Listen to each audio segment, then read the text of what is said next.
మన టైం నడుస్తున్నది కదా అని ఎట్లా పడితే అట్లా చేసి ఏది పడితే అది మాట్లాడి అవతలోళ్ళను ఆగం పట్టియాలని చూస్తే వాళ్ళకు కూడా ఎప్పుడో ఒకసారి టైం వస్తుంది. అప్పుడు వాళ్ళ ప్రతాపం ఏంటిదో చూపిస్తారు. నెరి రాజకీయాలలో గిసొంటి ముచ్చట్లు బగ్గా చూస్తుంటాం.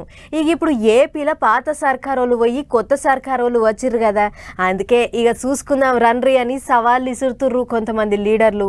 ఫ్లెక్సీలు కట్టి మరీ పిలుస్తుర్రు. పాన్రి ఒక్కసారి అరుసుకునొద్దాం. ఇన్నొద్దులు మీ ఊపు చూపించిండ్రు, ఇక ఇప్పుడు మా ఊపు చూడర్రి అన్నట్టే ఉన్నది ఏపీలో కొంతమంది లీడర్ల వ్యవహారం.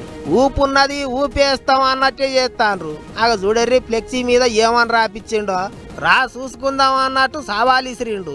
ఎవరనుకుంటారు? సుబ్బారావు గుప్తా అనే సైకిల్ పార్టీ లీడర్ అట. చూడుర్రి ఏమంటాడో. ప్రజానాయకుడంటే పారిపోవడం కాదు, ఎదిరించి బెదిరించి పోరాడే నాయకుడు. గతంలో బతుకుదామని బట్టల షాప్ త్రిబులా లెనిన్ హౌస్ పెడితే బెదిరించి అదిరించి అధికార మదంతో మూపించాడు. ఇప్పుడు దమ్ముందా వా చూసుకుందామని చెప్పా. అందులో తప్పేమీ అనిపించట్లా నాకు. అదట అసలు ముచ్చట. సుబ్బారావు గుప్తా అనేకి అన్న అప్పట్లో ప్యాన్ పార్టీ వాళ్ళ సర్కారు ఉన్నప్పుడు ఒంగోలు పట్టణంలో బట్టల దుకాణం తెరిచిండట. మరిగా అన్నకు అప్పటి ప్యాన్ పార్టీ లీడర్లకు ఎక్కడ చెడిందో ఏం పాడో గాని అదిరిచ్చి బెదిరించి షాప్ అయితే ఇచ్చిండ్రట. అధికారం చేతులున్నది కదా అని మాజీ మంత్రి బాలినేనే అప్పట్లో గట్ట చేయించిండు అంటున్నాడు సుబ్బారావు అన్న. ఇక అప్పటి సంది ఎదురు చూస్తాడట. ప్యాన్ పార్టీ వాళ్ళు ఓడిపోతే మళ్ళా ఒంగోలులోనే దుకాణం తెరవాలనని. అట్లా ఇక ఇన్నొద్దులకు కూటమి సర్కారు అధికారంలోకి వచ్చుడు, అన్నకు ఇష్టమైన లీడరు రఘురామకృష్ణంరాజు ఎమ్మెల్యేగా గెలుచుడు, అన్ని తీర్ల కలిసొచ్చుడుతోని ఇప్పుడు బట్టల దుకాణం తెరిచిండట.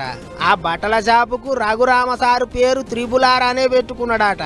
అప్పట్లో ఎక్కడైతే దుకాణం ఇచ్చిండ్రో అక్కడనే దుకాణం తెరిచిన.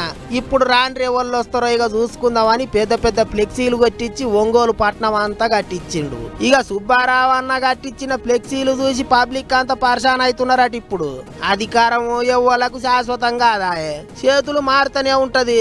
మరి అసోంటప్పుడు గీసోంటి అన్ని చేస్తే రేపు వాళ్ళకు అవకాశం రాదా? అప్పుడు వాళ్ళు గిట్టనే చేయరా అనుకుంటున్నారు చాలా మంది. ఏమైతే గానీ గీ ఫ్లెక్సీ ముచ్చట అయితే ఇంటర్నెట్ లో కూడా గట్టిగానే తిరుగుతాంది ఇప్పుడు.